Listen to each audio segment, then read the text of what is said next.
delighted to be joined by Andrew Garrahy, Global CMO of DiDi International. Welcome, Andrew. Thank you. It's wonderful to be here. I agree. That's slightly intimidating to follow that, but I feel fantastic after that. Yeah, it is, isn't it? And you know, from all that lovely kind of creative singing, and then we've got a title here: Marketing Models and the Future Way of Working.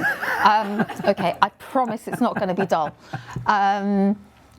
Andrew, we at the end of last year ran quite a transformational program with your team, which we're going to come on to in a little bit. But first of all, just want to talk to you a little bit about the industry, change in the industry, and then a little bit about you before we talk about your team. So I think recently we've probably all been reading articles about changes in operating models, changing in structure, changes in how people are prioritising and spending their budgets, given what's happened in the last couple of years. And it'd be great to start, Andrew, just hearing from you about the changes that you've implemented in DiDi, but also the changes that you're hearing through the industry. Yeah, perfect. So thanks. I think, you know, change seems to be a constant in our industry, in any industry.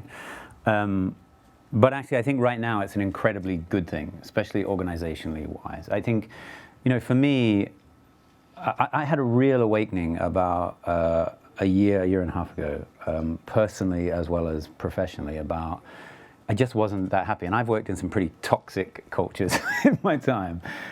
And I made a real commitment to trying to build organizations, especially marketing organizations, that had people at its core, and that was a great place to work. That happiness, you know, happiness is so important. And actually, I think there's enormous amounts of data now to show you the link between happy teams, happy people, and outstanding performance. However, there are major issues in the way we have marketing structured today and the way we run marketing. Through the last 10 years, we have fragmented marketing and broken it up. We have top of funnel, bottom funnel, performance marketing, brand marketing, retail. I think it's rubbish. Because what it's done is it's fragmented our focus, and it's fragmented our marketing communities inside many organizations. And that makes the key inputs or the key ingredients required to build strong, happy, connected teams very difficult. So one of the things I did at DiDi, and for me the results have been fantastic, is bringing all of marketing back together. Putting it back together into one team, one community, one culture, one vision, because then we can actually do some of the change required to make these places much better to work, and actually to get happier teams who are much more engaged and much more powerful, which is obviously why Let's Reset was so fantastic for us. Yeah, no, thank you for that. One of my provocations is that as an industry, given what's happened with the pandemic, we've spent a lot of time and a lot of focus changing the operating model, changing the structure, talking about hybrid working. But my provocation is, have we really, really focused on the people? And as human beings, what actually engages our teams and energises our teams to perform in business in what's probably the most challenging time for many businesses. And that's what we're going to focus on talking about for the next 20 minutes or so. Andrew, the very first meeting that we had with you, I remember you talking about how you were going to win, how were DiDi International globally going to win in the marketplace. And you know, you talked about two things. You talked about being brilliant creatively, and you also talked about really looking after your people. And actually having a brilliant team was going to be something that you wanted to do better than other people, better than your competitors, and those two things would help you win. I'd love you to talk about your personal values that kind of drove that vision that you had for DiDi globally. Sure. So for me, it wasn't a big leap, I think. So my personal values are quite clear, which is, you know, the kind of the basic, but you know, honesty, integrity, diversity, equality, creativity, and fun.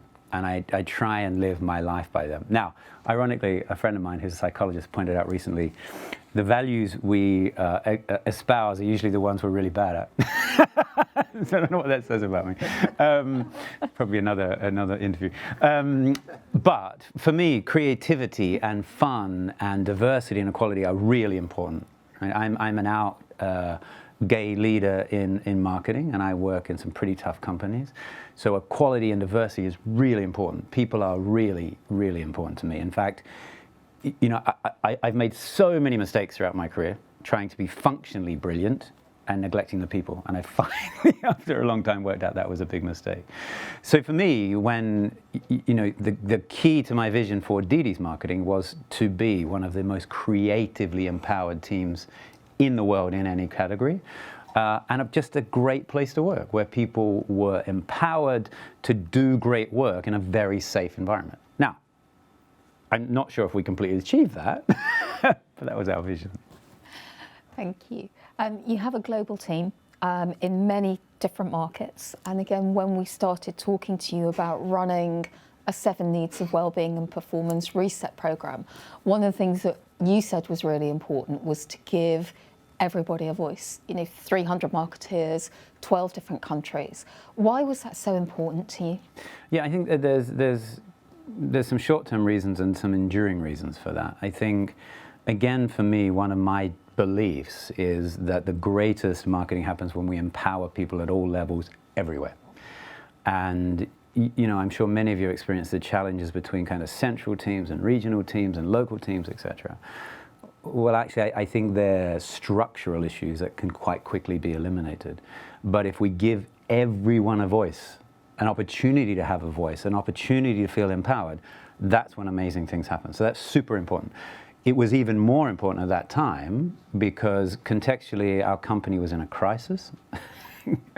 So we got in trouble with the Chinese regulator. We had a bit of an issue. So our company was in a crisis, and you know, these were people. I think it was, I can't remember if it was 12 or 14 countries we did, but all over the world had just been through a pandemic, and with varying levels of intensity. You know, some countries where there is no healthcare, etc. So actually just giving people a voice and more importantly a platform to have that discussion was super, super important. Not just for the business output, but actually for people's general well-being, because I could feel, you know, in my day-to-day interactions something wasn't right, but I didn't quite know how to give them that platform. Yeah. Before I talk to Andrew about his experience, just to explain to you a little bit about what we did with DiDi. So we run a 5-step program which starts with the 7 Needs of Wellbeing and Performance, which some of you, if you were in the session earlier this morning, would have heard about, really to understand and get a diagnostic as to how are people genuinely feeling at work about their well-being and performance. Now, it's quite a challenge across 12 different geographies, 300 people, different time zones, different languages. So we ran 6 identical workshops that people could sign up to so that we could take them through the 7 Needs of Wellbeing and Performance test.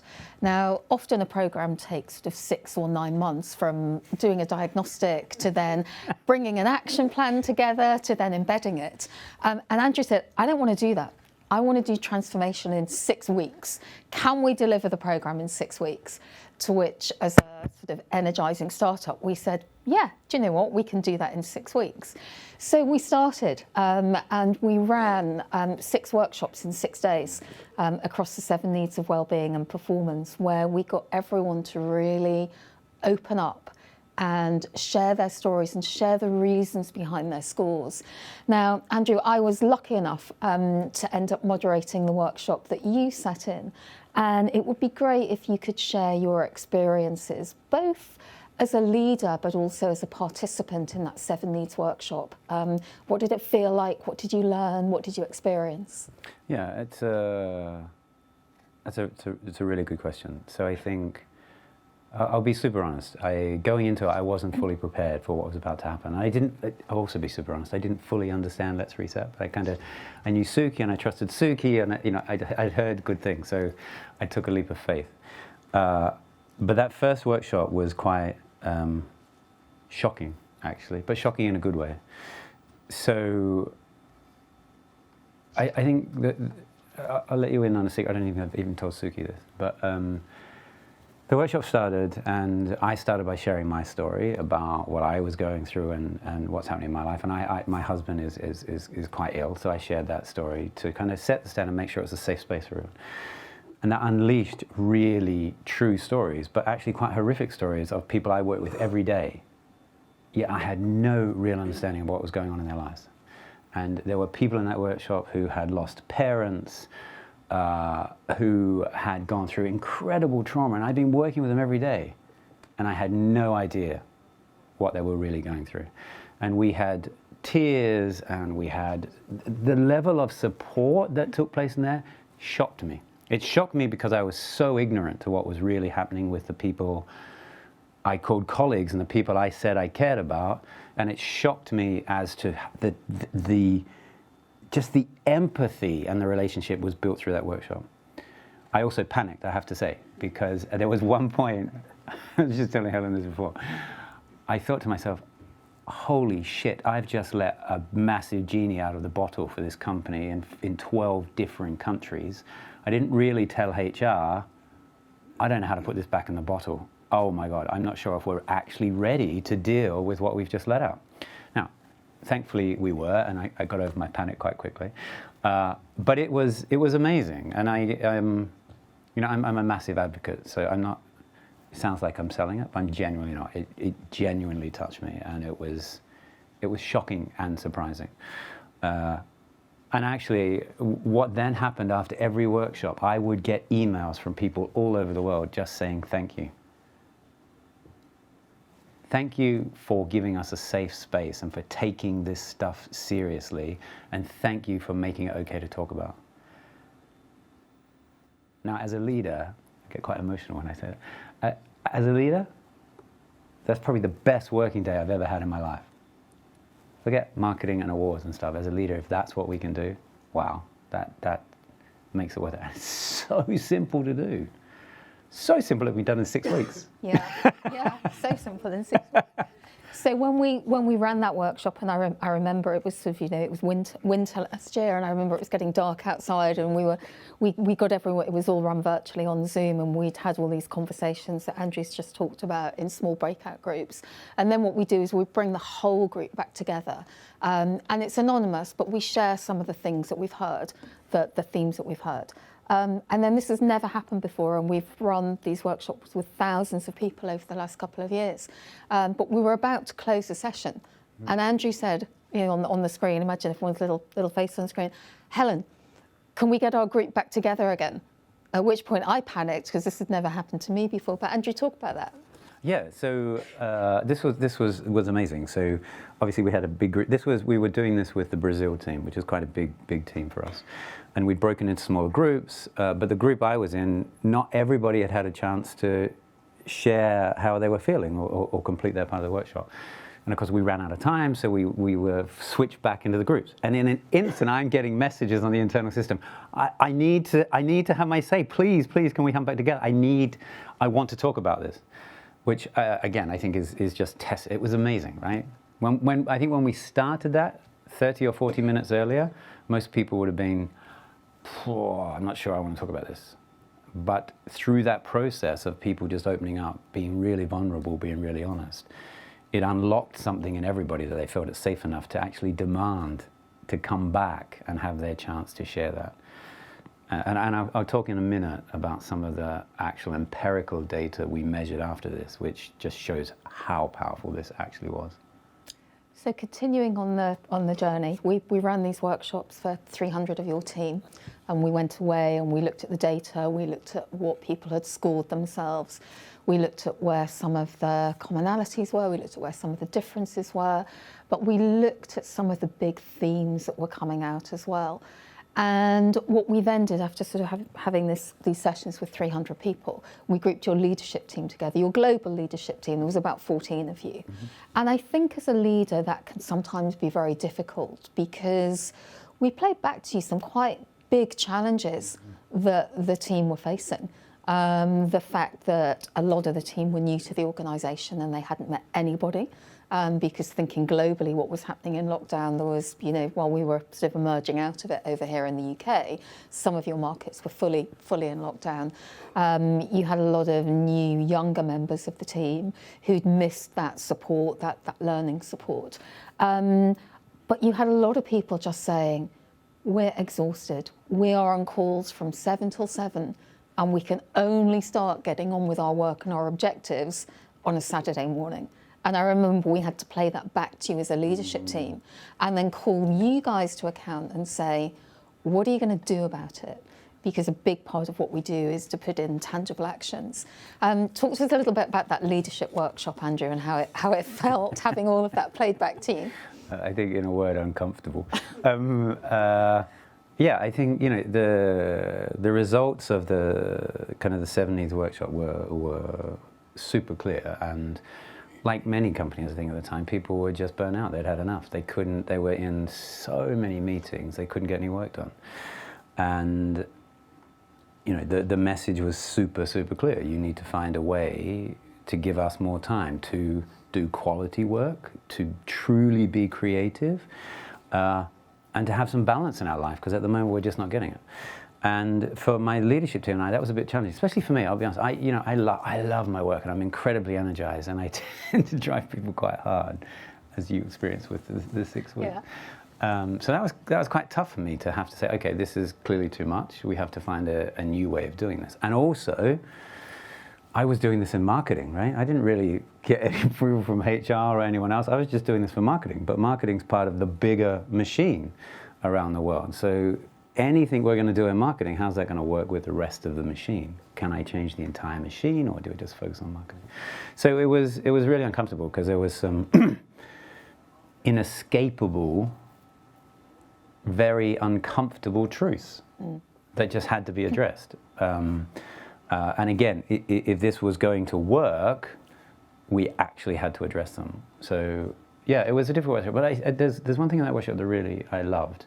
I think there was 1 or 2 people in my leadership team were going through the results, and actually they just said, and I've worked with these people in 5 or 6 companies. I know them incredibly well, but one of them just said, I just don't know how to be that kind of leader. I'm not used to that. I'm used to this kind of style and this kind of action. I don't know how to do that. I need some help. And for me, that was the moment I really understood where the problem was and what we needed to do, and that it actually was up to me to drive that change. It was as much as my team. And then in terms of taking that forward and sharing the actions, driving the change, embedding the change, as if it wasn't enough to do this programme in 6 weeks, you then decided that you wanted to turn it into a 3-day reset festival that we ran at the start and the beginning of the day. So we ran it twice. So it was like a 6-day and 3-day reset festival. What was the drive behind that, Andrew? Do you know what? I just loved those 3 days, by the way. They were so uplifting and so energized.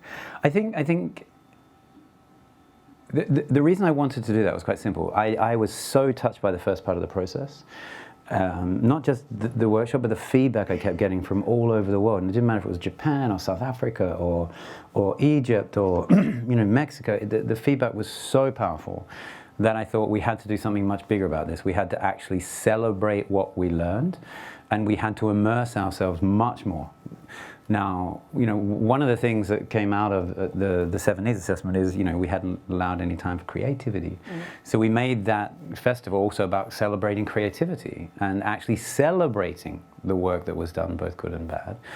But we also brought in a lot more of your speakers to really educate us on kind of well-being and what we could do, and other external speakers to make this a celebration of what we could achieve if we really made these changes. We also used that to kind of workshop what the team wanted us to change. What were their solutions to make this better than it previously was? Yeah. So that was it, and to be honest, it was just fun. It was it was a nice 3 days. It was, and I know you're going to come and talk about some of the impacts in a moment, but I think for me, one of my favourite parts of that 3-day festival was when we brought the 300 people who'd been involved right at the beginning when we'd run those workshops with the 7 Needs, when we brought them all back together, and we shared with them the outputs from your very small leadership session. And we got them all involved. And I think for me, that was such a demonstration of you walking the talk in terms of not only do I want everyone to have a voice, but I want to listen to them as well. And I remember thinking that the bravery, because how we closed the 3 days was we got you on stage virtually, and we played back what the 300 people thought of your leadership action plan. And they built it, they put some other ideas in because, you know, they're the people working the day to day. But I remember you holding yourself and your leadership team to account to making it happen. I just want to share one example because I think some of you might be thinking, well, how do you make all this stuff tangible, which I know you're going to talk about in a moment.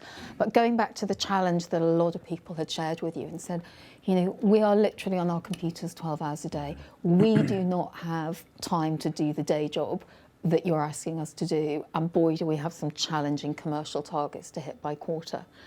And when we really started to dig into that and say, well, why is that happening?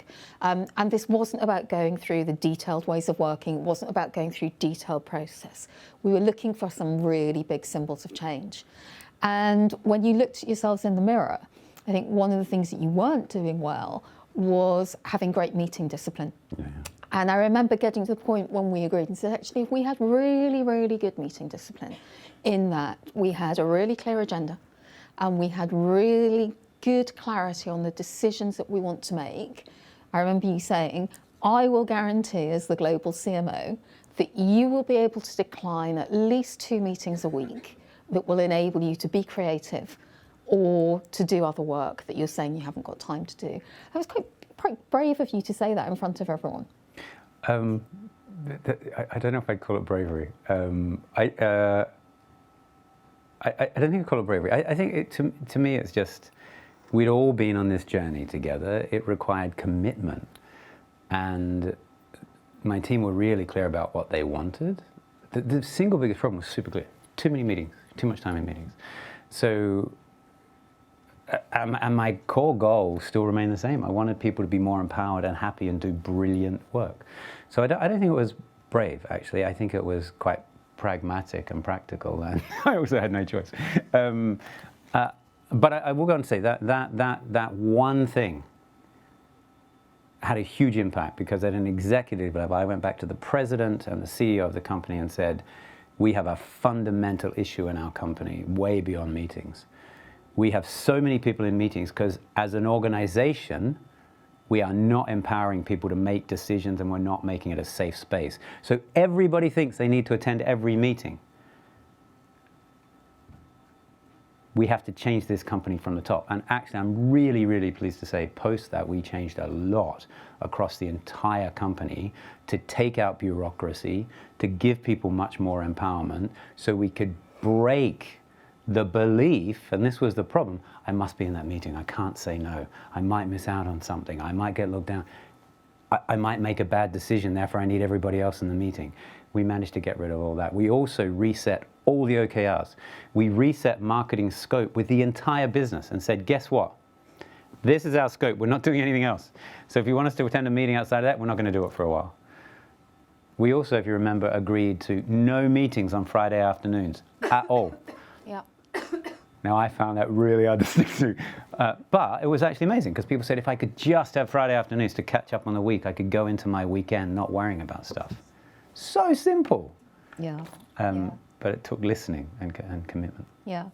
Andrew, my final question, because I'm looking at the clock, and I want to leave some time for questions. So if you do have questions, be thinking about those either through Pigeonhole, or I think we can probably pass a mic round.